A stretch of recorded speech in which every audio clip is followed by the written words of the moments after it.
बंदी छोड़ सतगुरु रामपाल जी परमेश्वर जी की जय हो। सत्साई भाई और बहनों, हम लोग कई दिनों से सोच रहे थे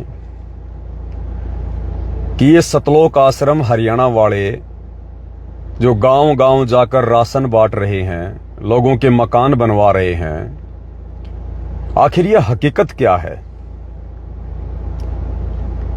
तो हकीकत भाई और बहनों आखिर सामने आ गई है। आप सभी भाई बहन लाइव जुड़िएगा। लाइव जुड़ने के बाद में हम चर्चा करेंगे और आज का जो ये छोटा सा वीडियो है ये व्यंग्यात्मक भी है और शिक्षाप्रद भी है, क्योंकि आप और हमारा कोई भी वीडियो निष्प्रयोजन नहीं होता है, फालतू में टाइम पास के लिए नहीं होता है। तो सबसे पहले हम गुरुदेव भगवान का जयकारा लगा लेते हैं, तब तक 150 भगत भाई बहन लाइव जुड़ जाएंगे। उसके बाद फिर हम चर्चा करेंगे कि आखिर ये माजरा क्या है, ये सतलोक आश्रम वालों की अन्नपूर्णा मुहिम आखिर चल कैसे रही है। तो आज उसकी जो हकीकत थी आज वो सामने आ गई है और आप भी जानकर हैरान हो जाएंगे कि बताओ ऐसे दोगले आदमी हैं, भगत होकर झूठ बोलते हैं। शर्म आनी चाहिए इन लोगों को। तो सबसे पहले गुरुदेव भगवान का जयकारा लगाएंगे। बंदी छोड़ सतगुरु रामपाल जी परमेश्वर जी की जय हो। परम पिता परमात्मा, सारी सृष्टि के सृजनहार, कुल मालिक, असंख्य ब्रह्मांडों के स्वामी, जगत गुरु, तीनों लोकों में प्रवेश करके सबका भरण पोषण करने वाले राजाधिराज, आत्माधार, नाथों के नाथ, देवों के देव महादेव, सर्वेश्वर महेश्वर, मृत्युंजय, अजरो अमर, आदि अनादि, सनातनी प्रभु, जगत पिता जगदीश्वर, श्री श्री 1008 की उपाधि के वास्तविक अधिकारी, अकाल मूरत, सौद स्वरूपी राम वासुदेव, सर्वगतम ब्रह्म, परम पूज्य, प्रथम पूज्य, परम संत, परम पुरुष, परम धनी, परम दयालु, सत्य कबीर, हक्का कबीर, अल्लाहु कबीर, अल्लाहु अकबर, बाखबर, अल्लाह ताला, जगत के तारणहार, जगत के मुक्तिदाता, जगत के जगन्नाथ, हारे के सहारे, हिंदुओं के राम, मुसलमानों के अल्लाह, सिखों के वाहिगुरु, ईसाइयों के मसीह, दया के सागर दया निधि, करुणा के सागर करुणा निधि, स्वयंभू परिभू, संकट मोचन, कष्ट हरण, मंगल करण, दुख भंजन,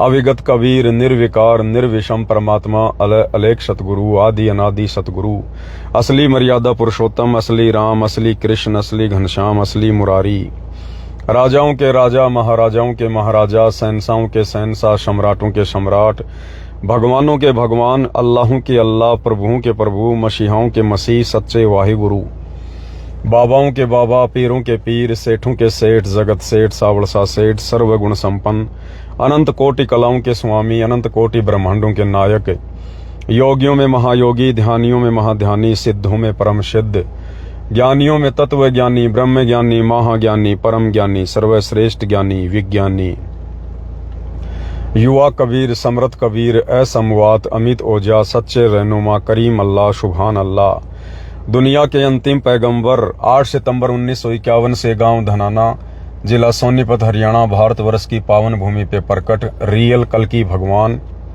श्री नारायण साकार हरि, श्री बाबा साहेब नूर अनंत परमात्मा, सच्चे दरवेश, सच्चे बाखबर, संत शिरोमणि सतगुरु रामपाल जी परमेश्वर जी के चरण कमल में साध संगति से जुड़े हुए आप और हम सभी सत्सेवक भाई बहनों का अनंत कोटि दंडवत प्रणाम। भाई और बहनों, ये चश्मा दास को इसलिए लगानी पड़ती है क्योंकि देखो हम इस काल के लोक में रह रहे हैं और बुढ़ापा तो आप और हमारा भी आएगा। जो शारीरिक अंग हैं वो धीरे धीरे अक्षीण, कमजोर आप और हमारे भी होंगे, लेकिन हम उस प्रकार से दुखी नहीं होंगे, परेशान नहीं होंगे जिस प्रकार से एक भक्तिहीन सांसारिक प्राणी अपनी उम्र के ढलाव में होता है। तो क्या है ना, जब दास थोड़ा धूप में निकलता है तो आंखों पे थोड़ा सा फोकस पड़ता है, रोशनी पड़ती है, जिस कारण से सर में थोड़ा सा दर्द होने लग जाता है। इसलिए दास ये चश्मे का थोड़ा प्रयोग करता है गाड़ी वाड़ी चलाते समय जब बाहर निकलते हैं। केवल थोड़ा आंखों की सेफ्टी के लिए, सुरक्षा के लिए। क्योंकि दास के साथ में समस्या इसलिए है क्योंकि दास जब डिजिटल बोर्ड पे वीडियो बनाता है तो कम से कम 500 वाट का वो डिजिटल बोर्ड है और उसमें से पूरा फोकस निकलता है। तो दास तो 2-2, 3-3 घंटे, 4-4 घंटे एक टक वीडियो बनाता है उस तरफ देखकर, तो जिस कारण से फोकस सीधा वो आंखों पे गिरता है। तो आप और हम मिट्टी के जो है पुतले ही हैं भाई और बहनों, लेकिन फिर भी परमात्मा ने बहुत ज्यादा बचाव कर रखा है, बहुत ज्यादा बचाव कर रखा परमात्मा ने। अन्यथा आप ये कोचिंग सेंटर में देखिएगा भाई और बहनों, ये खाली आधा या 1 घंटा लास्ट, इससे ज्यादा ये लोग डिजिटल बोर्ड के ऊपर कोचिंग में बच्चों को नहीं पढ़ाते ये लोग, क्योंकि पता है कि उसका कितना ज्यादा, उसकी जो किरणें हैं वो आंखों पे पड़ती हैं। इसलिए दास थोड़ा सा धूप में निकलता है तो अपनी आंखों के बचाव के लिए लगा लेता है। और वैसे भी जब परमात्मा का ज्ञान समझ में आ जाएगा तो फिर भगत भाई बहन इन चीजों की तरफ ज्यादा ध्यान नहीं देते। फिर उन्हें पता होता है कि हमारा टारगेट क्या है, हमारा मकसद क्या है। ये चीजें केवल जो परमात्मा ने जो दी हैं, जिस मकसद से, हम केवल उसका सदुपयोग करेंगे। फिर तो हम अपने विषय पर आते हैं भाई और बहनों। पिछले 3-4 महीनों से सतलोक आश्रम मैनेजमेंट हरियाणा वाले जिस प्रकार से एक मुहिम चला रखे हैं, अन्नपूर्णा मुहिम, 10, 15, 20 दिन का सूखा राशन, आटा, दाल, चावल, मिर्च मसाले, तेल, साबुन वगैरह गांव गांव जाकर, और इनको लगता है कि ये गरीब है, बहुत निर्धन है, इसकी कोई देखभाल करने वाला भी नहीं है, उसको 15-20 दिन का राशन ये देकर आ जाते हैं। उसके बाद तो ये शकल भी नहीं देखते, जाकर खाली आश्वासन देते हैं कि भाई महीने भर बाद में फिर आ जाएंगे, ये है वो है। बाद में कोई लेना देना नहीं है, बस इनको एक बार अपना वीडियो बनाना होता है, वीडियो बना के और इनको सोशल मीडिया पर डालना होता है, ताकि सतगुरु रामपाल जी और उनकी आड़ में उनके परिवार ने जो जगह जगह ये सतलोक आश्रम खोल रखे हैं धार्मिक धंधे के लिए, तो हमारे आश्रम चलते रहें, हमें लोगों की सहानुभूति मिलती रहे, लोगों का नजरिया जिस प्रकार से संत रामपाल जी के प्रति बिगड़ा हुआ है वो नजरिया उनका सुधर जाए। हालांकि नजरिया वैसे लोगों को खिलाने से, पिलाने से, मकान बनाने से नहीं सुधरता भाई और बहनों, और अगर थोड़ा बहुत सुधर भी जाएगा तो वो सुधरना कोई सुधरना नहीं है। परम संत तो अपने तत्व ज्ञान के आधार से पूरी दुनिया को सुधारना चाहता है, बदलना चाहता है, तो ये ज्ञान से ही सब कुछ होगा, ये चापलूसी करने से और ये मनमानियां करने से नहीं होता। तो हम लोग सोचते थे कि ये इतना सारा सब कुछ कैसे हो रहा है, हो नहीं सकता, क्योंकि सतलोक आश्रम वाले जिस कबीर को अपना परमात्मा मानते हैं उस कबीर की इतनी औकात नहीं है, उस कबीर की इतनी हैसियत नहीं है कि वो कबीर एक चींटी को भी एक छोटा सा एक टुकड़ा, एक अनाज का एक वो कण भी खिला सके। उस कबीर की इतनी औकात नहीं है, क्योंकि आश्रम वाले अपना कबीर मानते हैं एक मुर्दा फोटो को। कबीर जी की समझे जाने वाली दाढ़ी मूछ वाली नकली फोटो को, बनावटी फोटो को ये अपना कबीर भगवान मानते हैं। तो वो तो मुर्दा फोटो है, नकली फोटो है, बेजुबान फोटो है, कागज का टुकड़ा है। कागज के टुकड़े की उस नकली कबीर की क्या औकात जो चींटी को एक वो कण का दाना भी खिला सके। तो हम सोच रहे थे कि हालांकि ये हो कैसे रहा है, हो नहीं सकता, जरूर कोई न कोई इसके पीछे रीजन है, कोई न कोई कारण है इसके पीछे। तो अंत में जाकर भाई और बहनों सच्चाई देखो आज सामने आ गई है। ये राशन ये लोग किसके रहमो करम पर बांट रहे हैं? इन सतलोक आश्रम वालों के पीछे इनके शीश पर किसका हाथ है? किस राजनीतिक पार्टी का हाथ है जिस कारण से ये लोग अन्नपूर्णा मुहिम को चला रहे हैं, लोगों को जा जाके राशन दे रहे हैं? दरअसल हमें ये गाड़ियां राशन से भरी हुई निकलती हुई दिखाई देती हैं सतलोक आश्रमों से, लेकिन असल में भाई और बहनों सब कुछ बीजेपी सरकार के रहमो करम पर हो रहा है, भारतीय जनता पार्टी के रहमो करम पर हो रहा है।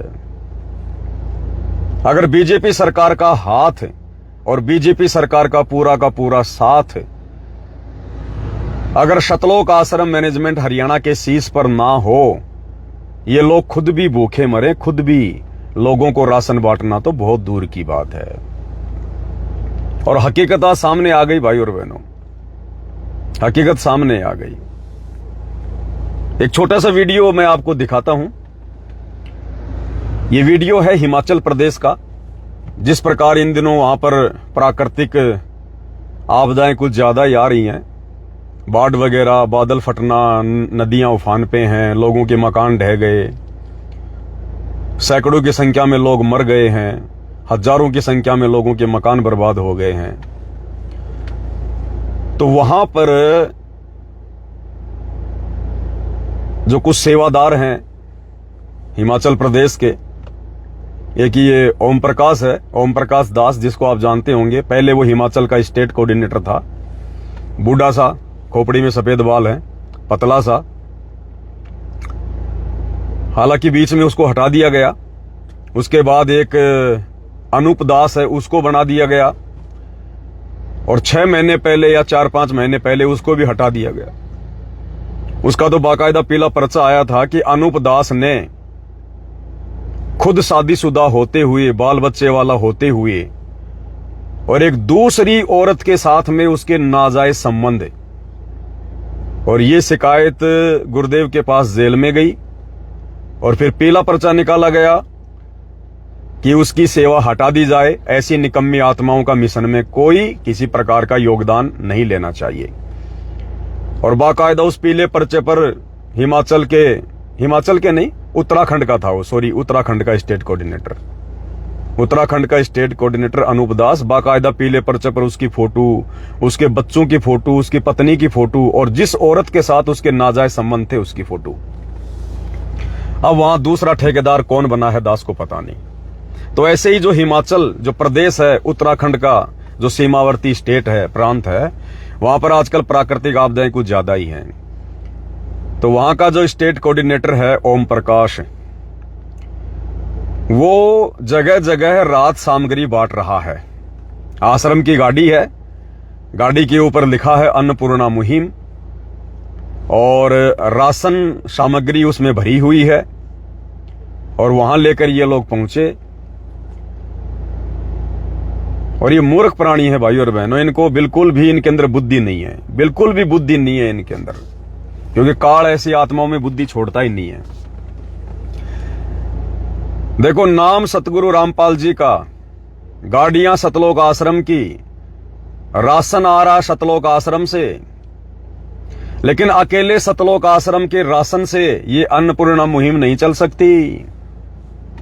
उस कागज वाले कबीर की इतनी औकात नहीं, इतनी हैसियत नहीं कि वो इस प्रकार से लोगों का पेट भर सके। तो यहां पर पूरा का पूरा जो सहयोग है, पूरा का पूरा जो सहयोग है अन्नपूर्णा मुहिम को चलाने का, वो बीजेपी सरकार का है, बीजेपी सरकार का। अगर 25% राशन सतलोक आश्रम वाले लगा रहे हैं, तो 75% राशन इस अन्नपूर्णा मुहिम में बीजेपी सरकार लगा रही है, भारतीय जनता पार्टी लगा रही है। और आज सामने आ गया भाई और बहनों, सामने आ गया, इन्होंने गठबंधन कर रखा है बीजेपी सरकार से। इसमें इन लोगों का भी स्वार्थ है और बीजेपी सरकार का भी स्वार्थ है। कैसे है, पहले आपको वीडियो दिखा देते हैं। ये वीडियो आज ही आया है दास के पास में, आज का ही वीडियो है। और इसमें देखिएगा, ये हिमाचल के भाई बहन तो जानते होंगे इसको। ये जो चेक की शर्ट में जो खड़ा है, खोपड़ी में सफेद बाल हैं, ये ओम प्रकाश है, हिमाचल का स्टेट कोऑर्डिनेटर। और पीछे गाड़ी खड़ी है सतलोक आश्रम की, उसमें से राशन उतारा जा रहा है। और ओम प्रकाश के साथ में जो बातचीत कर रहा है वो बीजेपी का पूर्व मुख्यमंत्री है हिमाचल का, जयराम ठाकुर।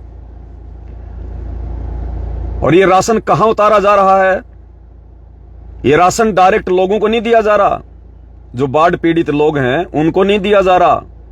ये राशन कहां उतारा जा रहा है? सतलोक आश्रम से आई हुई गाड़ियों में, बीजेपी के राहत शिविर में, बीजेपी सरकार के राहत शिविर में, जहां पर बीजेपी सरकार लोगों की मदद कर रही है, उसी राहत शिविर में सतलोक आश्रम वाले अपना सामान उतार रहे हैं।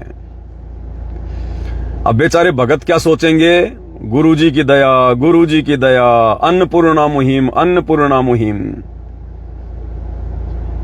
अरे एक तरफ तो तुम लोग चिल्लाते हो कि रोटी कपड़ा और मकान सबको देगा कबीर भगवान। कहां से दे देगा तुम्हारा कबीर भगवान, वो कागज का टुकड़ा, वो नकली कबीर? इतनी औकात कहां है उस बेचारे की? ये तो बीजेपी सरकार ने तुम्हारे ऊपर दया कर रखी है, रहम कर रखा है, जो तुम इस प्रकार की मुहिम चला पा रहे हो, लोगों को मूर्ख बनाने के लिए, अपने धार्मिक धंधे के लिए, स्वार्थ के लिए। ये छोटा सा वीडियो देखिए भाई और बहनों, 1 मिनट का है। ये ओम प्रकाश तो बीजेपी के पूर्व मुख्यमंत्री के साथ में बातचीत कर रहा है। पीछे सतलोक आश्रम वाले सेवादार गाड़ियों से राशन उतार रहे हैं, और राशन उतारते हुए कहां जा रहे हैं? बीजेपी के राहत शिविर में, बीजेपी के राहत शिविर में। बाकायदा आपको बीजेपी का पोस्टर भी लगा हुआ दिखाई देगा, देखिएगा ध्यान से।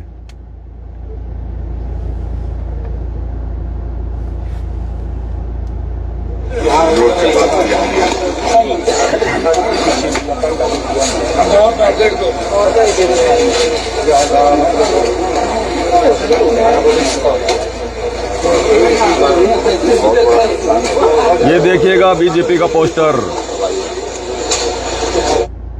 ये भारतीय जनता, ये मोबाइल में आपको उल्टा दिखाई दे रहा है, भारतीय जनता पार्टी राहत शिविर हिमाचल प्रदेश।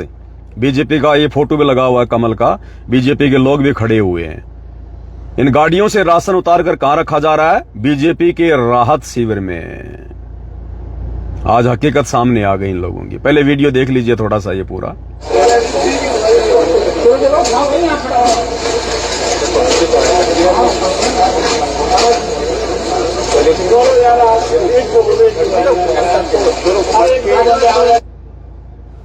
तो देखा भाई और बहनों आपने, ये हकीकत है, ये रियलिटी है सतलोक आश्रम वालों की अन्नपूर्णा मुहिम की। बीजेपी सरकार के रहमो करम पर, बीजेपी सरकार की गोद में बैठकर, बीजेपी सरकार के आशीर्वाद से ये लोग इस अन्नपूर्णा मुहिम को चला रहे हैं। इसमें बीजेपी का भी फायदा है और इसमें सतलोक आश्रम वालों का भी फायदा है। सतलोक आश्रम वालों का फायदा यह है कि लोगों को हमारे प्रति सहानुभूति हो जाएगी, और हम जो गांव में प्रचार करने जाते हैं तो लोग हमें मारेंगे नहीं, पीटेंगे नहीं, प्रचार प्रसार में कोई बाधा उत्पन्न नहीं करेंगे, क्योंकि इनको अपने गुरु पर विश्वास नहीं है। अब इनको बीजेपी सरकार पे ज्यादा विश्वास है। इसलिए ये बीजेपी सरकार के सहयोग से गांव गांव जाकर लोगों को राशन बांट रहे हैं, गांव गांव जाकर जबरदस्ती लोगों के मकान बना रहे हैं, ताकि हमें लोगों की सहानुभूति मिल जाए, लोग हम पर दया करें और हमारी मार पिटाई होने से बचे। और भाई बीजेपी सरकार का ये फायदा हो गया, बीजेपी सरकार का ये फायदा हो जाएगा कि बीजेपी सरकार फिर इस राशन को आगे बांटेगी। राशन कहां से आ रहा है? सतलोक आश्रमों से। और आगे लोगों को अपना बैनर लगाकर, अपना होर्डिंग लगाकर कौन बांट रहा है? बीजेपी सरकार वाले। और बीजेपी सरकार वाले कहेंगे, देखो जी, हम लोग आपकी सहायता के लिए आ गए, हम लोग ये राशन लेकर आ गए, आपकी जरूरत की चीजें लेकर आ गए। वो अपने स्वार्थ के लिए, ताकि लोग बीजेपी सरकार को वोट करें, बीजेपी सरकार को सपोर्ट करें, अपने स्वार्थ के लिए। अब बताइए भाई और बहनों, आध्यात्मिक स्तर पर अगर हम विचार करें तो किस एंगल से ये आपको ठीक लग रहा है? अगर कुछ भाई बहनों को लगता है कि नहीं जी, सारा का सारा राशन सतलोक आश्रमों से आ रहा है, कोई बात नहीं, आपकी बात हम आगे रखेंगे, ऐसी कोई बात नहीं, आप भी हमारे गुरु भाई बहनों। चलिए, सारा का सारा राशन उस गाड़ियों से सतलोक आश्रम से आ रहा है। अरे तो उस राशन को आगे बाढ़ पीड़ितों को बांटने के लिए, जरूरतमंदों को बांटने के लिए इन बेअकले, बेबुद्धि वाले सतलोक आश्रमों को बीजेपी सरकार की क्या जरूरत पड़ गई? अरे राजनीतिक पार्टियों को बीच में डालने की, उनका सहयोग लेने की क्या जरूरत पड़ गई? गुरुदेव भगवान तो कहते हैं कि बच्चों, हमारा किसी भी राजनीतिक पार्टी से और किसी भी राजनेता से हमारा कोई संबंध नहीं है, हम एक गैर राजनीतिक संस्था चलाते हैं। तो बीजेपी सरकार को बीच में डालने की, बीजेपी सरकार के माध्यम से बाढ़ पीड़ितों तक ये राहत सामग्री पहुंचाने की भाई क्या जरूरत पड़ गई सतलोक आश्रम वालों को। यहां भी भक्तों के काल कर्म फोड़ रहा है। कर्म सामग्री आ रही है सतलोक आश्रमों से। किसके पैसों से आ रही है? भगत भाई बहनों के ज्योति पाठ और दान के पैसों से। अन्यथा अपनी औरतों के गहने बेच के, अपने माँ बाप की जमीन बेच के थोड़े ना ये कोऑर्डिनेटर और गुरुजी के परिवार वाले राहत सामग्रियां पहुंचा रहे हैं। इनका काम है लोगों को लूटना है, ठगना है। ये कहां से अपनी तरफ से 2 रुपए लगा देंगे?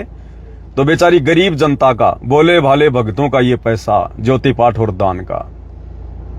पहली बात तो मनमाना आचरण, गुरु का इस प्रकार से दान धर्म करने का कोई आदेश नहीं किसी भी प्रकार का। दूसरी बात, बीजेपी सरकार को बीच में डाल दिया गया। अब भक्तों का पैसा, भक्तों का राशन और अपने राजनीतिक स्वार्थों को पूरा करेगी बीजेपी सरकार। यानी भक्तों के कंधे पर बंदूक रखकर चलाएगी बीजेपी सरकार। लोग तो यही सोचेंगे कि साहब बीजेपी सरकार ने हमारे को राशन दे दिया, बीजेपी सरकार ने हमारी मदद कर दी, क्योंकि वहां तो बीजेपी सारा सब कुछ आगे करेगी, अपना नाम करेगी, अपनी पार्टी का नाम करेगी।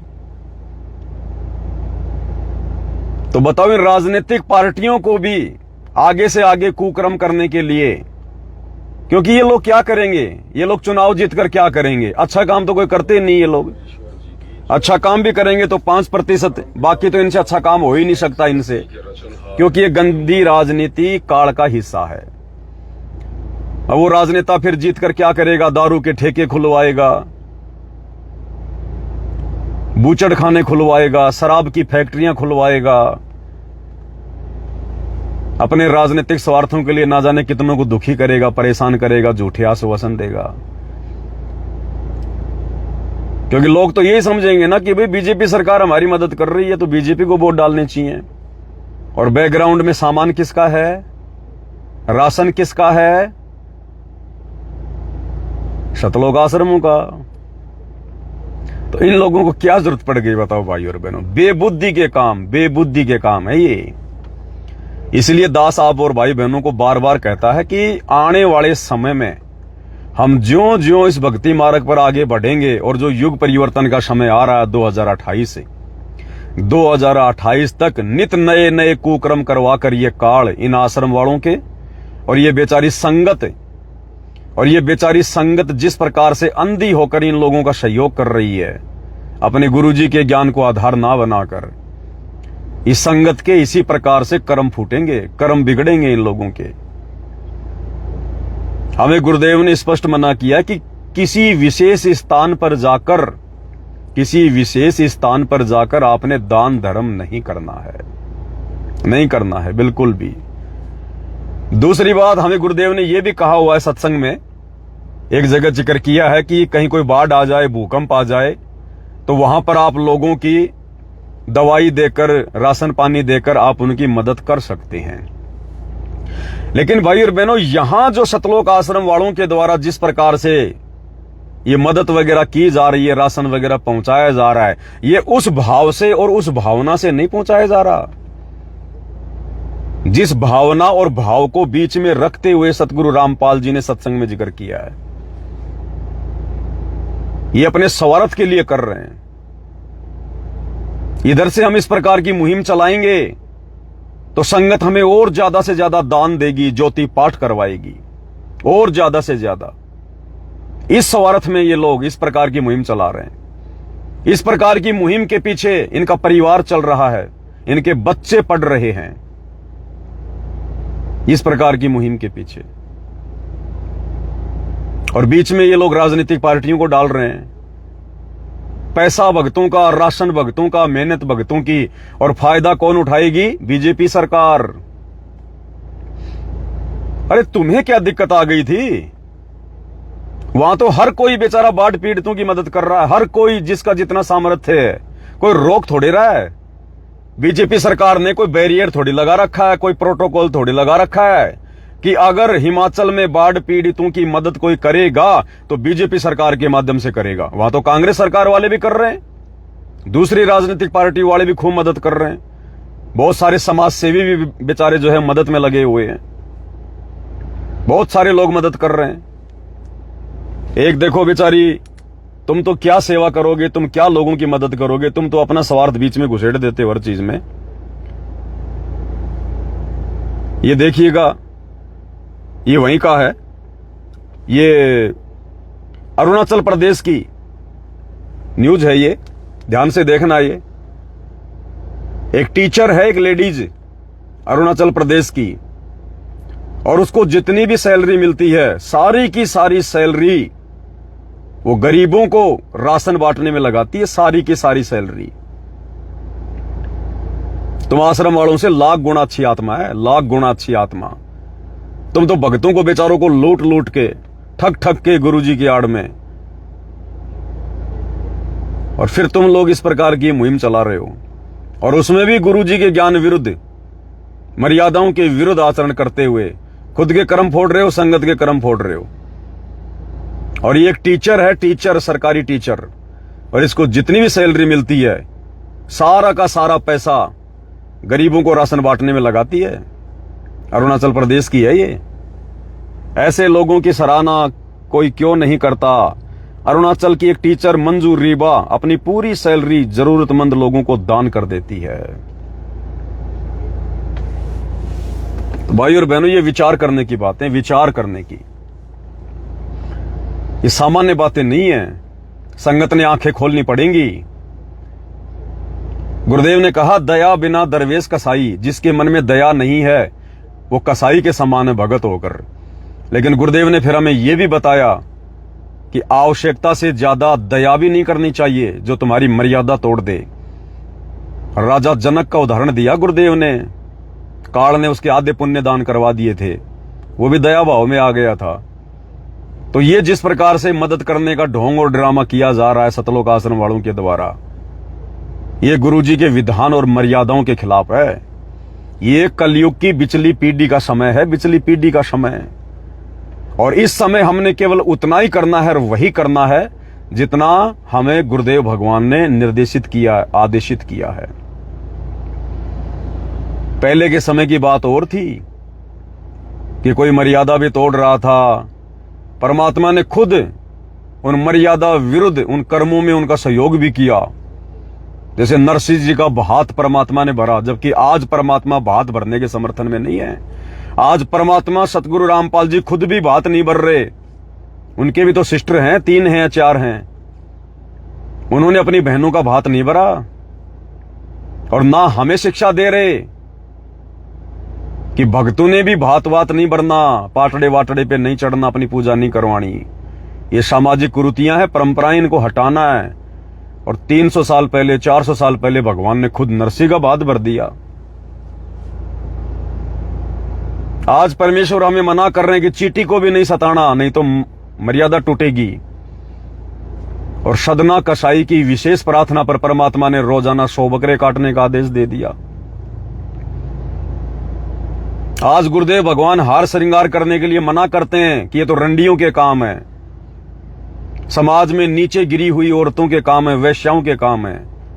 और 650 साल पहले अपनी शिष्या को, गणिका को, जब परमात्मा ने हम भक्तों की परीक्षा लेनी थी तो आदेश दे दिया, बेटी हार श्रृंगार करके आना। तो भाई ये देश काल और परिस्थितियों के अनुसार सतगुरु के आदेश होते हैं। हम वर्तमान के कलयुग की बिचली पीढ़ी में बैठे हैं। काल 1000 फण उठाकर, अपने 1000 हाथ फैलाकर घात लगाए बैठा है। सावधानी हटी, दुर्घटना घटी, मर्यादा टूटी, भगत की किस्मत फूटी। तो आज हमने आवश्यकता नहीं है इस प्रकार से जा जाके किसी की मदद करना, चाहे बाढ़ आओ, चाहे भूकंप आओ। हां, यदि हमारे घर पर कोई आता है खाना खाने के लिए, घर पर आकर यदि कोई मदद मांगता है और वो मदद करना यदि हमारी मर्यादाओं में है तो हम घर से मदद कर सकते हैं। हमने जा जाके मदद नहीं करनी है भाई और बहनों। ये बातें केवल अध्यात्म से जुड़े भाई बहन, और अध्यात्म भी कौन सा? सत भक्ति मार्ग। केवल सतगुरु रामपाल जी भगवान के आध्यात्मिक मार्ग से, यथार्थ 13वें कबीर पंथ से जुड़ी हुई सत आत्मा ही समझ सकती है। दुनिया तो क्या समझेगी, सतलोक आश्रम वाले ही नहीं समझ रहे। तो दुनिया को तो ये लगा कि ये मूर्ख आदमी है जो मदद करने को मना कर रहा है। भैया भक्ति मार्ग में मूर्ख ही बनना पड़ता है, पागल ही बनना पड़ता है। दुनिया की नजरों में जब तक हम पागल नहीं बनेंगे, मूर्ख नहीं बनेंगे, जब तक दुनिया हमें पागल नहीं कहेगी, मूर्ख नहीं कहेगी, सच समझो हम भगत की श्रेणी में भी नहीं है। क्योंकि दुनिया हमें पागल उस समय कहेगी जब हम दुनिया की देखा देखी नहीं चलेंगे, दुनिया की बातों में नहीं चलेंगे, हम भक्ति को ज्यादा महत्व देंगे, गुरु वचन को ज्यादा महत्व देंगे। तो भगत का और जगत का 36 का आंकड़ा होता है। बताओ फिर जगत वालों को भगत कैसे अच्छे लगेंगे? फिर वो कहेंगे पागल आदमी है, बेकार आदमी है। तो दुनिया की नजरों में पागल होकर, बेकार होकर हम भक्ति मार्ग के लायक बनते हैं, सतगुरु के लायक बनते हैं, मोक्ष के लायक बनते हैं।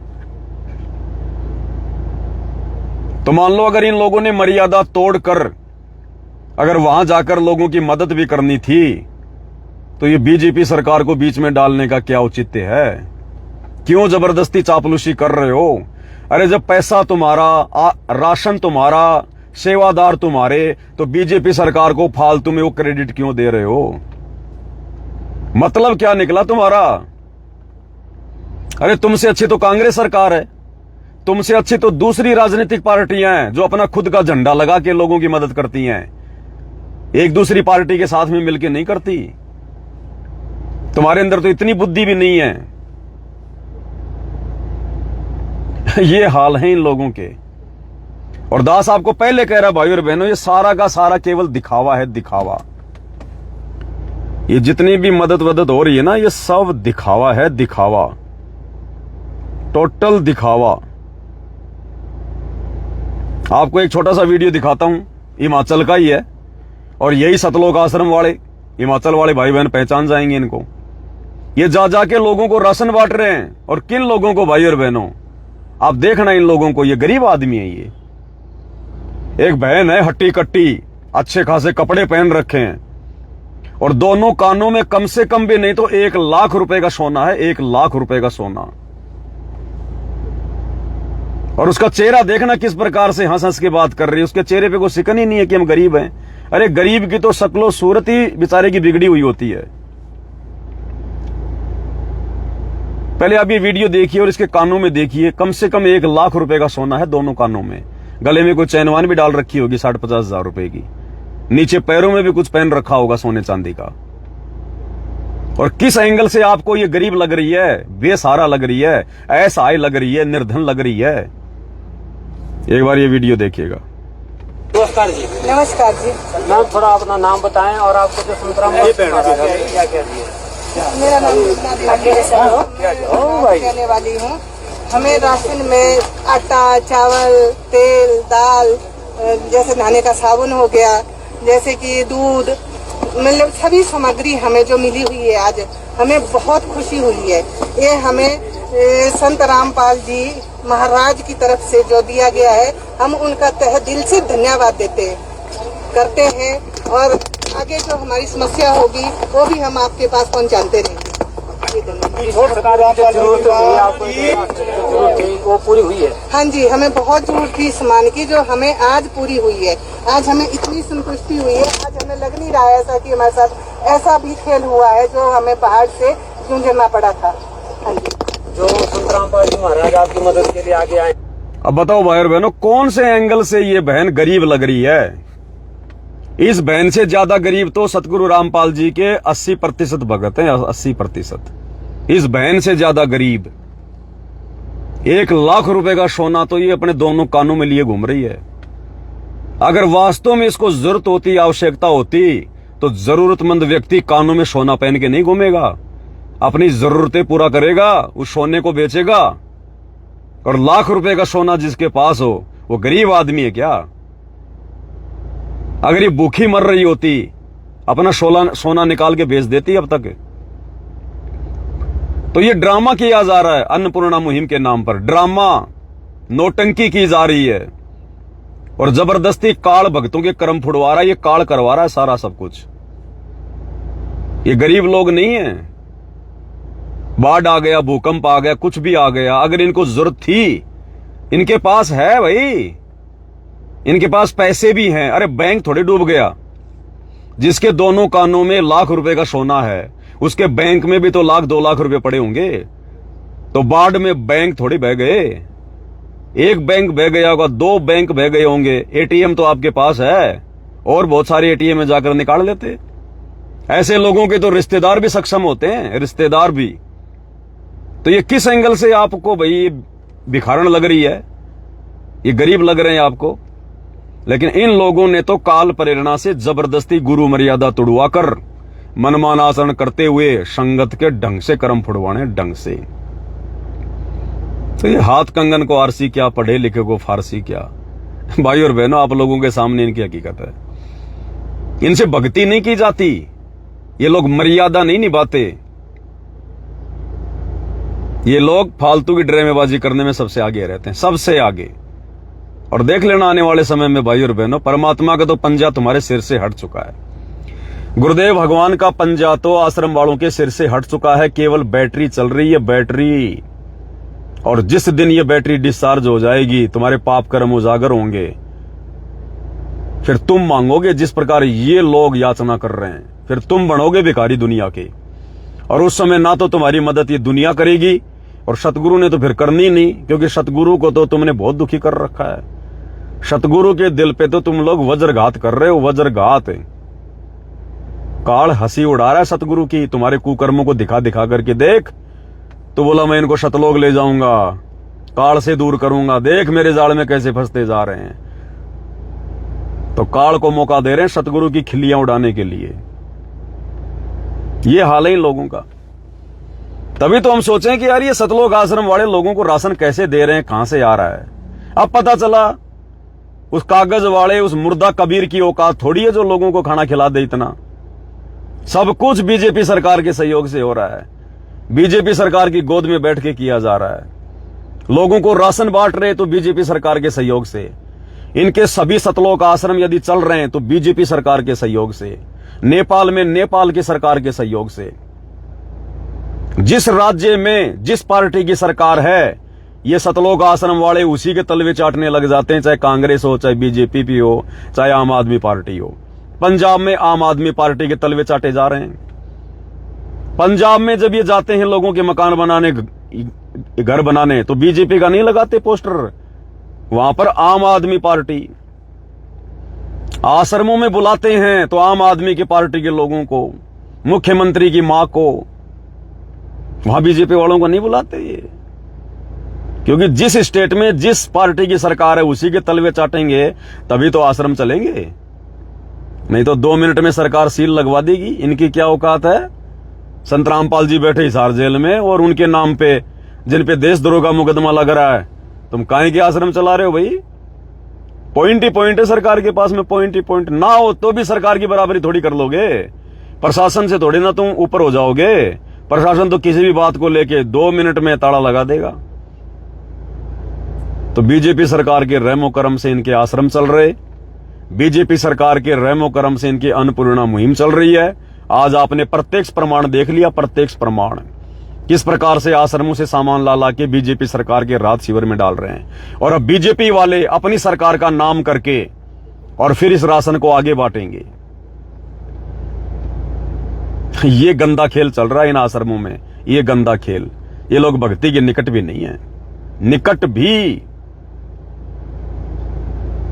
तो भाई और बहनों, समझदार को संकेत ही काफी है। मेरे सामने एक छोटा सा वीडियो आया, इसलिए मैंने आपको दिखा दिया। और लास्ट में एक भगत भाई की छोटी सी शंका है, वो भी आपके सामने रख देता हूं। क्योंकि देखो, भगतों के अंदर दिमाग तो काल ने छोड़ा ही नहीं है, बिल्कुल गंजा कर दिया, गंजा टकला कर दिया भगतों को, टकला।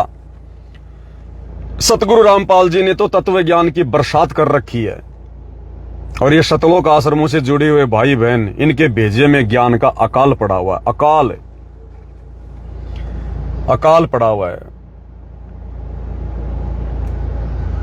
एक कोई भगत है सतलोक आश्रमों से जुड़ा हुआ, कहीं से मैंने उसका कोई एक वो कमेंट्स वगैरह पढ़ा था। देखता हूं अगर मेरे पास में उसका कमेंट्स सुरक्षित होगा तो। शायद कजोड़ दास भगत जी ने कोई डाला था अपने फेसबुक पर, कुछ लिखा होगा, उसके प्रति उत्तर में शायद उसका कमेंट्स आया था। हाँ, ये कजोड़ भगत जी ने 4 दिन पहले डाला था, एआई काल की देन है, परमात्मा अपने बच्चों के माध्यम से इसका सदुपयोग किया करेगा और काल अपने एजेंटों के माध्यम से दुरुपयोग किया करेगा। तो बिल्कुल सही बात है, सत्य तो सत्य ही है। तो इसमें फिर किसी ने कमेंट्स किया था, शायद क्या नाम था, शायद कोई सूरज प्रकाश था, कुछ ऐसा नाम था उसका। हाँ शायद, हाँ ऐसा ही।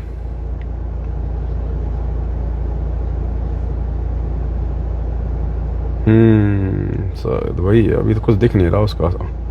वो तो उसने ये कहा था, जब किसी सत्सेवक भाई बहन ने जब वो कमेंट्स किया, किसी सत्सेवक भाई बहन ने जब वो कमेंट्स किया, तो उसने उत्तर दिया कि तुम लोग तो पवन दास के पीछे चल रहे हो, पवन दास के पीछे, और तुम सभी सत्सेवकों की मर्यादा खंडित है, क्योंकि गुरुजी ने कहा है। उसने कोई वीडियो भी डाला जिसमें गुरुजी कह रहे थे कि अगर तुम्हें कोई भक्ति बारक से संबंधित बातें अगर कोई भगत बताता है और तुम यदि भगत के बताए अनुसार वो क्रिया करोगे तो तुम नाम रहित हो जाओगे, फिर तुम्हारा गुरु वो हो जाएगा।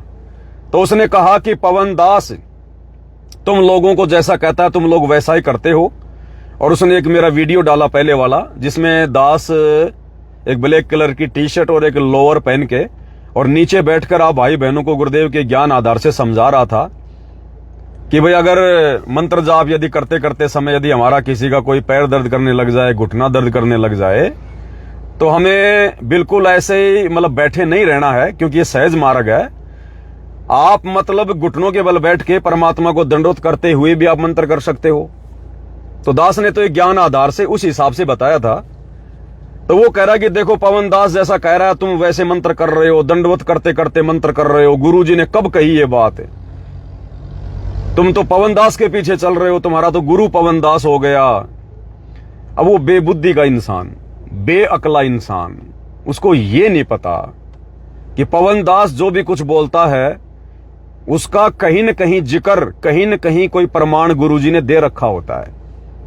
अब भाई और बहनों, होता क्या है, अब ये नए नए जुड़ते हैं और महीने 2 महीने तो इनको बड़ा चाव चढ़ता है सत्संग सुनने का, बड़ा जोश उत्पन्न होता है इनमें, दिन रात सत्संग सुनते रहेंगे ये। और उसके बाद धीरे धीरे धीरे धीरे फिर इनका जोश हो जाता है खत्म। और फिर ऐसी वैसी कोई बात आ जाएगी ना तो फिर ये क्या कहेंगे, गुरुजी ने तो कभी नहीं कहा। अरे भाई तूने 4 सत्संग सुने नहीं, अभी 2 महीने तेरे को नाम लिए हुए हैं और गुरुजी ने तो लाखों सत्संग कर रखे हैं, क्या तूने सारे सुन लिए? तो इन लोगों को ये लगता है कि मैंने जो सत्संग सुन लिए ना 10 20 15 बस वो ही सत्संग है, गुरुजी के इससे ज्यादा सत्संग नहीं है। और गुरुजी ने तो ये बात कहीं बोल ही नहीं रखी।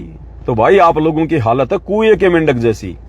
कुएं का मेंढक होता ना, वो ये सोचता कि बस यही संसार है, यही दुनिया, बाहर कुछ नहीं। और अरे बाहर तो समुद्र है, समुद्र पूरा आसमान है।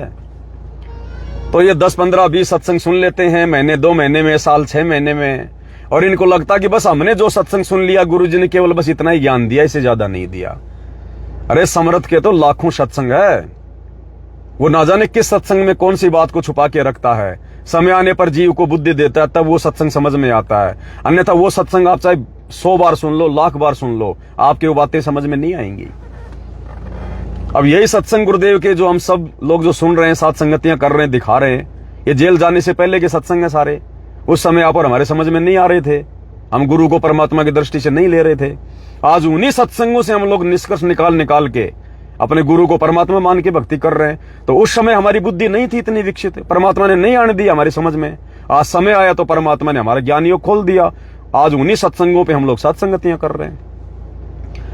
तो कह रहा है कि पवन दास कह रहा है कि ऐसे बैठ के मंत्र करो, ऐसे दंडवत करते करते मंत्र करो। अरे तो मैंने कोई आदेश थोड़ी दिया कि आज के बाद तुम लोगों ने ऐसा मंत्र जाप करना है, ऐसे घुटने टेक कर, ऐसे दंडवत कर करके हर एक मंत्र पर तुमने इस प्रकार से मंत्र जाप करना है। मैंने कोई आदेश थोड़ी दिया भाई। थोड़ा बहुत इस दिमाग का भी यूज कर लिया कर। ये कुत्ता ऐसी गलती करेगा क्या इस मार्ग में?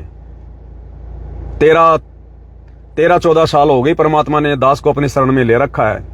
2014 बरवाला कांड के बाद से दास ने सेवा में लगा रखा है। ये दास ऐसी गलती करेगा क्या? लेकिन तुम्हारा अहंकार, ये तुम्हारी मान बढ़ाई, तुम्हारा ये द्वेष, ये तुम लोगों को समझने नहीं देता इतनी बातें। तो कह रहा इसको कहां प्रमाण है कि दंडवत करते करते मंत्र जाप करना चाहिए? पवन दास तो मनमर्जी कर रहा है।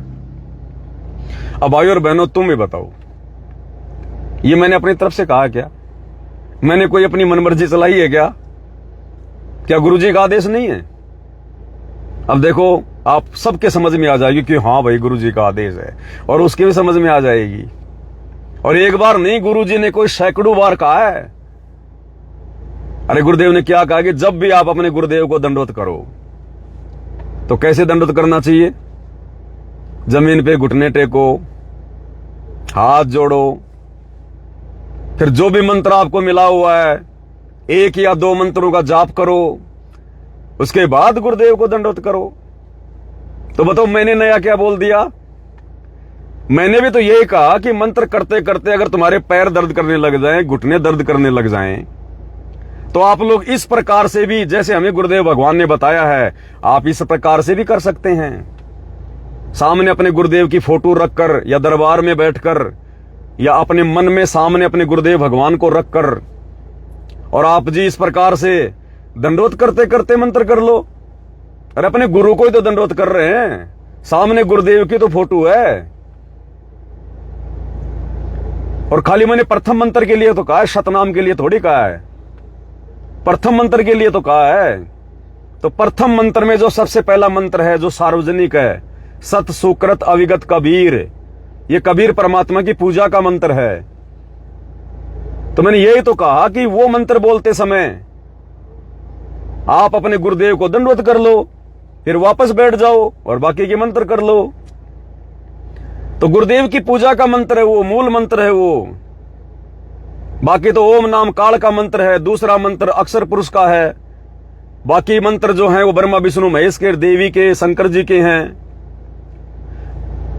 अरे वो एक ही तो मंत्र है प्रथम मंत्र में, सतगुरु रामपाल जी भगवान का, इस कबीर परमात्मा का। तो उनका मंत्र अगर उन्हीं को दंडवत करके किया जाए तो नुकसान क्या है इसमें? इसमें नुकसान क्या है भाई बताओ? चाहे लाख दंडवत करो परमात्मा को, दंडवत का फल मिलेगा और मंत्र का भी मिलेगा। बैठ के करोगे खाली मंत्र का मिलेगा, और दोनों चीज करोगे तो दोनों का फल मिलेगा। तो ये तो गुरुदेव ने कह रखा है भाई कि जब भी अपने गुरुदेव को दंडवत करो, सबसे पहले जो भी मंत्र याद है वो मंत्र बोलो। तो बताओ, मैंने नई बात क्या बोल दी? मैं भी तो ये कह रहा हूं कि जो प्रथम मंत्र तुम करते हो बैठ के, अगर घुटने में दर्द हो जाए, किसी के कोई पीड़ा है, कोई समस्या है, तो अपने गुरुजी को दंडवत करते करते कर लो। हर एक मंत्र के साथ में दंडवत कर लो, तुम्हारा शरीर भी मूवमेंट में रहेगा, तुम्हारा दर्द भी खत्म हो जाएगा और एक्स्ट्रा फायदा भी मिल जाएगा, ध्यान हमारा गुरुदेव में रहेगा। लेकिन ये लोग समझते नहीं भाई और बहनों इन चीजों को। इनके अंदर तो काल भगवान ने द्वेष भर रखा, द्वेष। और परमात्मा कहते हैं कि राज त्यागना सहज है, सहज त्रिया का ने, मान बढ़ाई ईर्ष्या दुर्लभ तजनाई। और दास को जो परमात्मा प्रेरणा करते, तो ही मैं कुछ बोलता हूं। तो परमात्मा ने कल एक पोस्ट भी डलवाई थी कि 90% संगत यदि मोक्ष से वंचित होगी कलयुग की पिछली पीढ़ी में, पूर्ण परमात्मा मिलने के बाद भी, सतभक्ति मिलने के बाद भी, अगर 90% संगत मोक्ष से वंचित रहेगी तो 2 ही कारणों से रहेगी। सबसे पहला आपसी द्वेष, क्योंकि ये राग द्वेष बड़े रोग हैं, यम के पड़े जंजीर, ये भगवान की वाणी है। और काल भाई पूरी कोशिश करेगा, वो जिसने मर्यादा तोड़ी उसी के घट में बैठेगा। वो आपस में एक होने नहीं देगा जहां तक उसकी पार बसाएगी। वो आपस में द्वेष करवाएगा और सच्चे भक्तों के साथ में द्वेष करवाएगा। जब भगवान के साथ में उसके बच्चों का द्वेष करा दिया दुनिया वालों का, तो आप और हमें कैसे छोड़ेगा भाई? लेकिन फिर भी हमारा गुरु समर्थ है, उसका बाप है। और कहते हैं जो मैं पूत कपूत हूं बहुर पिता को लाज। माता पिता फिर भी 100 कठिनाइयां सहन कर लेंगे, लेकिन अपने बच्चों की हर संभव इच्छाएं पूरी करते हैं, उनकी मदद करते हैं। और ये तो समर्थ है, जाके अर्ध रूम पर सकल पसारा, ऐसा पूर्ण ब्रह्म हमारा। तो हमारे ऊपर तो सतगुरुदेव भगवान का आशीर्वाद है, इसलिए हम टिके हुए हैं। एक ही तालाब में मगरमच्छ भी और मछली भी। ये आश्रम वाले तो काल के मगरमच्छ हैं और हम सात संगति वाले सतगुरु की मछलियां हैं। फिर भी सतगुरु इनकी छाती पर बैठा कर और दाल दलवा रहे हैं, सच कहलवा रहे हैं। और ये मगरमच्छ हर प्रकार का कुप्रयास कर रहे हैं, घटिया से घटिया नीतियां अपना रहे हैं, लेकिन इनकी पार नहीं बसा रही। अंत में इनको मुंह की खानी पड़ती है, क्योंकि जब तक हंसा हमरी आना काल लगे ना तेरा बाणा। जब तक हम सत्सेवक अपने गुरुदेव की आन कान में रहेंगे, मर्यादाओं में रहेंगे, ये काल के मगरमच्छ हमारा बाढ़ भी वाका नहीं कर सकते। बाढ़ भी वाका, जिनसे बड़े बड़े जानवर डरते हैं। तो भाई ये जो द्वेष है ना, ये भक्तों को दूर करेगा भगवान से। और दूसरा अज्ञान, यानी ज्ञान को अच्छे से ना समझ पाने के कारण जो ये मनमाने आचरण हो रहे हैं ना, ये स्टेडियम बनवाना, गुंडों की सीबीआई जांच करवाना, गुंडों की सीबीआई जांच के लिए लाखों रुपये देना, जाट आरक्षण में भक्तों को बैठा देना, चंदे के रूप में पैसे देना, जाटों की धर्मशाला में करोड़ों रुपए लगवा देना, अनुपासना में भंडारे लगाना, राजनीतियां करना, मनमाने आचरण के तहत ही अन्नपूर्णा मुहिम चलाना। कल इनका एक वीडियो आया था, क्योंकि तुरंत डालते हैं तो किसी को राशन वासन दे के आते हैं 10, 15, 20 दिन का। तो हरियाणा का एक आदमी दिखाया, बिल्कुल ऐसे गरीब सा बेचारा, बीमार, शिल्ड विल्ड। जगबीर था जज्जर का कोऑर्डिनेटर, वो गया दे दा के आया राशन पानी और बता रहा कि देखो इसकी ऐसी हालत है, ना इसको कोई संभालने वाला है, इससे खाना भी नहीं खाया जाता, इससे बेचारे से चला भी नहीं जाता, टट्टी पेशाब भी ये बाहर जाके नहीं कर सकता, इसका कोई साथी नहीं है, इसका कोई सहारा नहीं है, ना इसको कोई खिलाने वाला, ना कोई इसको पिलाने वाला, ना इसकी कोई देखभाल करने वाला। अरे तो मूर्ख हो, फिर उसको राशन क्यों दिया तुमने? उसको राशन क्यों दे दिया फिर तुमने? जब उसका कोई खाना बनाने वाला नहीं, उसको कोई टट्टी पेशाब कराने वाला नहीं, उसके कोई सार संभाल करने वाला नहीं, तो सूखा राशन क्यों दे के आ गए? उसको बना के कौन खिलाएगा? अरे कौन खिलाएगा जब कोई है ही नहीं उसके आगे पीछे और वो खुद ना बना सकता? तो सूखा राशन क्यों दे के आ गए? या तो रोटियां खिला के आते, या कोई भगत को छोड़ के आते उसकी सेवा में कि भाई जब तक ये जिएगा तब तक तू इसकी टट्टी पेशाब उठाता रहे, इसका खाना वाना तू बनाता रहे। गुरुजी का आदेश बता देते उस भगत को कि भगत जी गुरुजी का आदेश है, अगर इसकी टट्टी पेशाब नहीं उठाएगा जब तक ये नहीं मरेगा, तेरा नाम खंड हो जाएगा, तेरे को गुरुद्रोही घोषित कर देंगे, तेरे को आश्रम से निकाल देंगे, तेरी प्रार्थना गुरुजी से लगा देंगे। कमेंट्री तो ऐसी कर रहा है कि जैसे आज से पहले पता नहीं वो क्या कर रहा था। अरे तू तो उसको कल जाके राशन दे के आया है। अगर उसकी इतनी दयनीय हालत थी, कोई उसके आगे पीछे नहीं था, तो नालायक वो 70 साल का आदमी जो कल आप वीडियो में दिखा रहे थे, अरे तो इतने दिनों से उसको कौन संभाल रहा था? आगे भी वही संभाल लेता उसको। तुम 15 दिन का फेंक के राशन आ गए, तो अब उसका राशन कौन बनाएगा? अरे उसकी दाल उसको बना के कौन देगा? रोटियां बना के कौन देगा? 1-2 माई छोड़ देते, वहां पर आश्रमों में तो बहुत आती है माइयां, 1-2 माई की ड्यूटी लगा देते कि संभाल अपने भाई को। तो ये पाखंड चल रहा भाई और बहनों, ये पाखंड, केवल अपना वीडियो बनाना इन लोगों को। सब देखा देखी के पुतले, देखा देखी के पुतले। सन 1994 से लेकर और 2010 या 11 तक भाई और बहनों, जिन जिन लोगों ने नाम दीक्षा ली है ना, सब देखा देखी वाले, देखा देखी वाले। इसलिए गुरुदेव भगवान कहते हैं, बच्चों तुम्हारा सौभाग्य जो तुम्हें ये भगवान पहचान में आ गया, तुम्हें ये ज्ञान समझ में आ गया। क्योंकि इस काल के लोक में पीएचडी का ज्ञान समझना बहुत आसान है, लेकिन ये सतगुरु का तत्व ज्ञान समझना बिरलों का काम है, बिरलों का। सतगुरु सेवय बिरला कोई, जहां पर कृपया साहिब की होई। गुरुपद सेवय बिरला कोई, गुरुपद यानी गुरु जी के द्वारा जो भक्ति की जो पद्धति बताई जाती है, उसको समझकर गुरु की सेवा कोई बिरला करेगा जिस पर परमात्मा की कृपा होगी।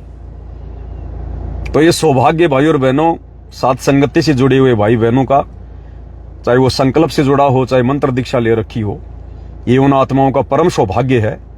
और सौ शुक्र मनाना चाहिए, गुरुदेव भगवान के चरण धो धो के पीने चाहिए आप और हमने, कि ऐसे महापुरुष ने आप और हमें ये सच्चा ज्ञान दिया और इस ज्ञान को समझने के लिए हमारा ज्ञान योग खोला। नहीं तो ये ज्ञान समझ में नहीं आ सकता भाई और बहनों, यहां का पीएचडी का ज्ञान समझ में आ जाएगा। तो वैसे तो इनके कुकर्मों के ऊपर जितनी चर्चा करे उतनी थोड़ी है भाई और बहनों, लेकिन आप और हमारे पास भी समय का अभाव होता है, अपनी भक्ति भी करनी होती है। ये भक्ति के निकट तो है नहीं, ये लोग इनको भक्ति के आसपास भी नहीं है, ये लोग आसपास भी भक्ति के कोई विधि विधान नहीं है इन लोगों का, ना कोई मर्यादा में रहते ये लोग, बस देखा देखी भेड़ चाल में चलते हैं, देखा देखी भेड़ चाल में। इसलिए तो परमात्मा कहते हैं खोकापुर में काग मिले दिन दोई रे, अरबों में कोई हंस हमारा होई रे। तो वो जो अरबों में जो कुछ एक हंस आत्माएं थी परमात्मा की, वो मालिक ने साथ संगति से जोड़ रखी हैं। और यदि कोई अच्छी आत्मा होंगी परमात्मा की तो इसार जेल से बाहर आने से पहले पहले 100 कारण बनाकर 100 छल छिद्र मैं करूं अपने जन के काज, परमात्मा उन आत्माओं को भी साथ संगति से जोड़ देंगे। और वो आत्माएं भाई गुरु को परमात्मा मान के, ज्ञान को आधार बना के, हर प्रकार से मर्यादाओं में रह के अपना कल्याण करवाएंगी। अन्यथा भाई ये काल का 21 ब्रह्मांड है, लक 84 तैयार है, नरक तैयार है, अन्य योनियां तैयार हैं, खाते रहो यहाँ चक्कर, कोई दिक्कत नहीं है। ये तो बना ही रखी भगवान इसलिए है कि जो भगवान को नहीं समझेगा, जो ज्ञान को नहीं समझेगा, वो यहीं चक्कर काटता रहेगा, जेल में सड़ता रहेगा। तो जिसने निकलना है भाई वो तो मंथन करेगा, गुरु जी के सत्संगों पर चिंतन मनन करेगा, मंथन करेगा, विचार करेगा, एक एक कदम फूक फूक के रखेगा। अपने कोऑर्डिनेटरों के कहने से आंख बंद करके नहीं चलेगा, गुरु जी के बेटा बेटी के कहने से उनके कुकर्मों में आंख बंद करके सहयोग नहीं करेगा। और सत्य के लिए संघर्ष भी करेगा और जो कठिनाइयां आएंगी उनका सामना भी करेगा, क्योंकि ये सब कुछ हमारे बाप ने करके दिखाया, हमारे गुरुदेव ने करके दिखाया। तो गुरुदेव कहते हैं जो कोई चेला सतगुरु का हुई, हमारी चाल चलेगा सोई। और एक वाणी में गुरुदेव भगवान कहते हैं सतगुरु बतावे ठोर ठिकाना और कोई मारे परवीण निशाना। सतगुरु बतावे ठोर ठिकाना, यानी सतगुरु भक्ति की विधि बताएगा, मर्यादा बताएगा, काल के जाल से पार होने का रास्ता बताएगा। और कहते हैं उस रास्ते पर कोई परवीण, कोई चतुर, कोई शाना भगत ही होगा जो निशाना मारेगा। जैसे द्रोणाचार्य ने और अपनी उंगली से अर्जुन को चिड़िया की आंख बताई थी और अर्जुन ने उसी इशारे पर निशाना मारा था और सफल हुआ। तो कहते हैं सतगुरु बतावे ठोर ठिकाना, कोई मारेगा परवीन निशाना। कोई परवीन भगत ही होगा जो सतगुरु के बताए अनुसार, विधि अनुसार भक्ति वाला निशाना लगाएगा। बाकी तो सब काल का निशाना लगा रहे हैं, आंख बंद करके पत्थर फेंक रहे हैं। ये दुनिया भर के कुकर्म जो करवाए जा रहे हैं ना इन आश्रम वालों के माध्यम से और संगत से, ये काल बैठा इनकी बुद्धि पर काल। और आने वाले समय में देख लेना भाई और बहनों, रोएंगे ये लोग, अपना सिर पकड़ पकड़ के रोएंगे। ये इनका समय निकल चुका है। बहुत कम चांस है कि अब भी अगर कोई भगत समझ जाए तो परमात्मा उस पर दया कर दें। बहुत मुश्किल है, बहुत मुश्किल, बहुत मुश्किल। आप और हमें गुरुदेव ने पिछले 10 साल से साथ संगति से जोड़ के रखा है, तब आज जाके थोड़ा बहुत हमें समझ में आने लगा है। तब हमारी आस्था, हमारा समर्पण गुरुदेव के चरणों में हुआ है। इनका कैसे हो जाएगा साल 2 साल में? बहुत मुश्किल है भाई और बहनों। सतगुरु के विशेष आशीर्वाद के बिना, विशेष रजा के बिना भाई और बहनों एक कदम भी आगे भक्ति मार्ग पर नहीं बढ़ सकता जी, औकात नहीं है। शुक्र मनाओ भाई साथ संगत वालों गुरुदेव भगवान का। और शाम को कोशिश करेंगे मालिक के आशीर्वाद से लाइव आने की। तो सभी भाई बहन रात को 9 बजे एक बार जुड़ने का प्रयास जरूर करें। 9 भी बज सकते हैं, 9:15 भी हो सकते हैं, 5-10 मिनट आगे पीछे हो जाती हैं। तो कोशिश करेंगे घंटा 1 घंटा लाइव आने की, परमात्मा की थोड़ी चर्चा हो जाए, थोड़ी महिमा हो जाए, आत्मा हमारी तरोताजा रहे, भगत भाई बहन सतर्क रहें और गुरुदेव भगवान भी महिमा के चलते हमसे प्रसन्न रहें। तो भक्तों का तो अब यही काम है, यही प्रयास है, क्योंकि जब संसार से भगत उल्टा हट जाता है तो वो भक्ति के ही आसपास रहता है फिर। और ये जितनी भी जो क्रिया हैं, ये सुमरण करना, सत्संग सुनना, आरती करना, गुरु महिमा करना, लाइव आके भाई बहनों के साथ में चर्चा करना, ये भक्ति के अंग हैं, ये भक्ति के अंग है ये। और चलो बाकी बातें फिर करेंगे परमात्मा जी के आशीर्वाद से। 2026-27 में क्या होगा, क्यों टेंशन लेते हो भगत जी? जब हाथी में बैठे हो तो फिर कुत्तों की चिंता क्यों हो रही है? अगर भक्ति कर रहे हो, मर्यादा में हो, गुरु जी को परमात्मा मान लिए हो, तो 2026 आओ चाहे 27 आओ चाहे 30 आओ, हमें क्या लेना देना? आएगा और चला जाएगा। दुनिया में तो बाढ़, भूकंप, पता नहीं क्या क्या आ रहा है, युद्ध हो रहे हैं, महायुद्ध हो रहे हैं, तो मर रहे हैं मरने वाले। जो भक्तिहीन है वो मरेंगे ऐसे ही। भगत है उनका बाढ़ बाका नहीं होगा, जो सच्चा भगत होगा। बाकी जिसके संस्कार जैसे हैं वैसे परमात्मा रक्षा करेगा। तो हमने इन चीजों के बारे में क्या सोचना? 2027 में क्या होगा, 28 में क्या होगा, 29 में क्या होगा? युग परिवर्तन का दौर है, जो होना वो होके रहेगा। कह रखा है, सबने कह रखा है, गुरुजी ने भी कह रखा है, ज्ञान गंगा में लिख रखा है। तांडव तो मचेगा। तो डरेगा वो, घबराएगा वो जो पहले से मर्यादा में नहीं होगा। अरे परीक्षा के समय वो बच्चा नहीं घबराता जो बच्चा साल भर अच्छे से पढ़ाई करता है। परीक्षा के समय में उसके पसीने आते हैं, उसका दिल धड़कता है। जो बच्चा साल भर तक मौज मस्ती करता है, होमवर्क नहीं करता, डिसिप्लिन में नहीं रहता, पढ़ाई नहीं करता, वो घबराता है।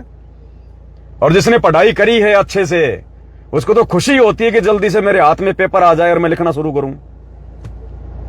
और जो नहीं पढ़ता उसके हाथ में पेपर आते ही दिल धड़क जाएगा, क्योंकि मैं नालायक था, मैं नहीं पढ़ा करता था ढंग से। और जब पेपर आता था तो दिल धड़कता था, और फिर यूं देखा करता था इधर उधर कोई बता दे, कोई बता दे। ये हाल है भाई और बहनों। तो भक्तों ने क्या डरने की जरूरत है भाई, जब परमात्मा साथ है हमारे। हेलो सत्साई भगत जी।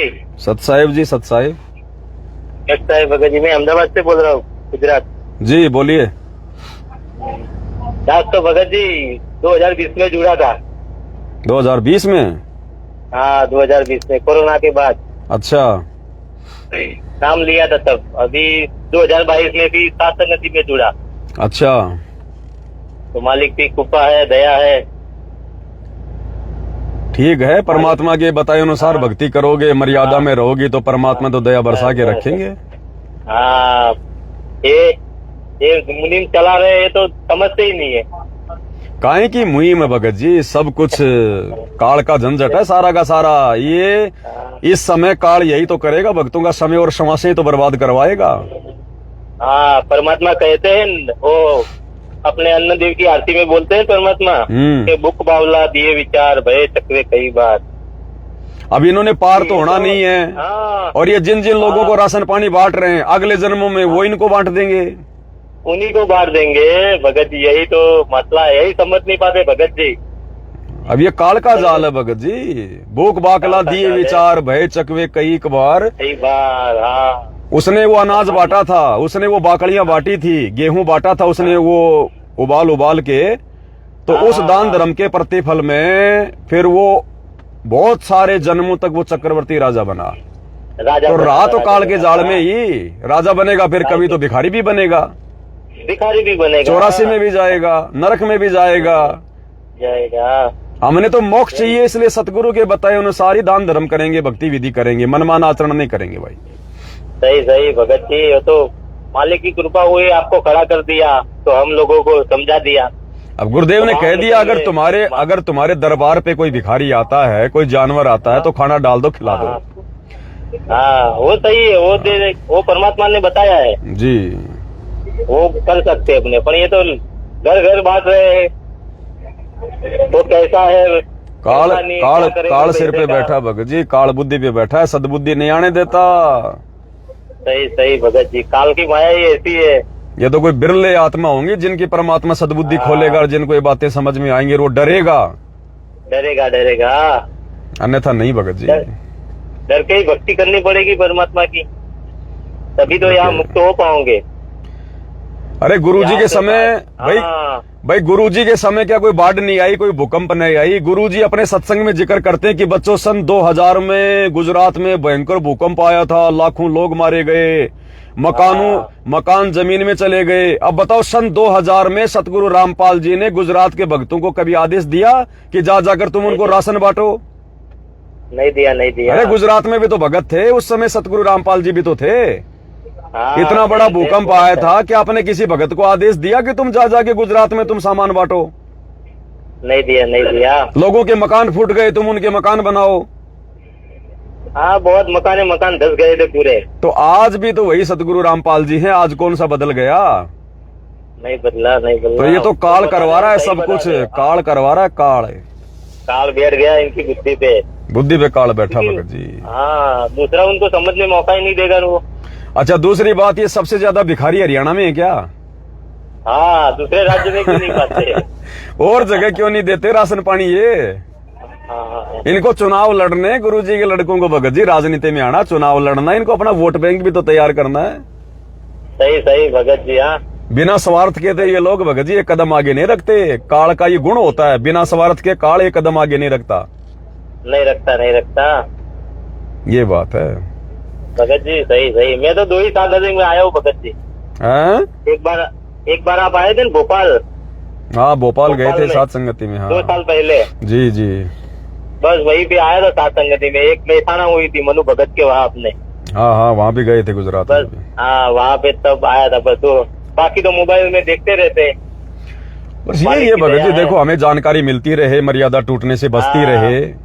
बस बस बस बस। अब तो वैसे जगह जगह सात संगतियां कहाँ हो रही है, कोई एक आध भगत भाई है जो रख लेते हैं, हाँ, बाकी कोई सात संगति नहीं है। अपनी भक्ति करो, अपना आत्म कल्याण कराओ, सारी जिंदगी कोई भटकते थोड़ी रहेंगे। अब नहीं भाई, बच्चा सारी जिंदगी स्कूल में थोड़ी जाता रहेगा। स्कूल का एक समय होता है, वहां से अपनी शिक्षा ग्रहण करके फिर नौकरी करो। सही बात है। तो सात संगतियों में आना जाना केवल ज्ञान प्राप्त करना था। भगवान ने सोशल मीडिया दे दी, घर बैठे सुनने को मिल रही है सात संगति। हाँ, बस और फिर भी कभी कर लो, कोई दिक्कत नहीं है, लेकिन मर्यादाओं का ध्यान रखो अपना। और सात संगति में आओ तो केवल भगवान की चर्चा करो। हाँ, बस वही तो है। हाँ। भगवान के लिए आते तो भगवान की चर्चा होनी चाहिए ना। अब दास सुन रहा था 4-5 दिन पहले, कोई शायद कोई महाराष्ट्र में या कोई कर्नाटक में, बीजापुर में, कहाँ कोई सात संगति हो रही थी। तो उसमें कुछ भगत भाई बहन बैठ के बात कर रहे थे कि वही सतलोक में भी 84 लाख योनियां हैं। वो कह रहा था भाई, जैसे काल लोक में जो भी कुछ है सब कुछ सतलोक में है, तो 84 लाख योनियां सतलोक में भी हैं। अब बताओ भगत जी, अब हम उसको सात संगति कहेंगे क्या? अब वो तो कुसंगति हो गई वहां पर। कुसंगति हुई ना। अरे अगर सतलोक में 84 लाख योनियां होती, सतलोक में अगर ये मैथुन क्रिया होती, तो काल को गुरुजी वहीं रख लेते। फिर यहाँ भेजने की 84 लाख योनियां तो सतलोक में गलती करने वाली आत्माओं के लिए बनाई है परमात्मा ने। सही। तो बताओ वो सात संगति कहाँ भगत जी? वो तो कुसंगति हो गई। हाँ। और जिन भक्तों ने उस बात का विरोध नहीं किया, तो वो भी फिर समझो मतलब वो अभी ज्ञान में कमजोर भगत हैं। नहीं तो बोलना चाहिए उसी समय कि भगत जी आप ये क्या बोल रहे हो? अगर बोल रहे हो तो इसका कोई प्रमाण दो। ना कभी गुरुजी ने कहा, ना कभी जमल की पवन भगत जी ने कभी जिक्र किया इस बात का। आप कैसे कह रहे हो कि भाई सतलोक में 84 लाख योनियां हैं? नहीं। तो ऐसे भगत जी खाली मतलब जो है बिल्ली के आगे कबूतर बन के बैठने से भी भगत नहीं बन पाएंगे। जो बात है उस बात को जायज तरीके से कहो, और फिर अगर नहीं समझ में आती तो अगले से सवाल करो, उसके प्रमाण मांगो। हाँ, वो तो है ना। और अगर नहीं प्रमाण है, नहीं कोई उसका आधार है, तो फिर अपनी गलती मांगनी चाहिए फिर उसने। गलती माननी चाहिए। नहीं तो फिर वो भगवान का दोषी है। भगवान का दोषी है, जो सुनने वाला भी दोषी है और सुनाने वाला भी दोषी, दोनों दोषी बनेंगे। तो सात संगतियां करो तो बहुत ही हिसाब से, सावधानी से भाई, एक एक शब्द मतलब सारे जो है मतलब प्रवक्ता मत बनो भगत जी। परमात्मा जिसको जो सेवा देता है ना, वो उसी को सेट होगी, उसी को सेट होगी, है ना? तो है ना। उसी को सेट होगी वो भगत जी। हाँ, जिसको भी खड़ा करेगा वो आशीर्वाद देके ही खड़ा करेगा। बिल्कुल। गलत ना हो जाए, क्योंकि पूरी संगत सुनेगी तो फिर क्या प्रभाव पड़ेगा? वही तो बात है ना। हाँ, वही बात तो थोड़ा विचार करना चाहिए भक्तों ने।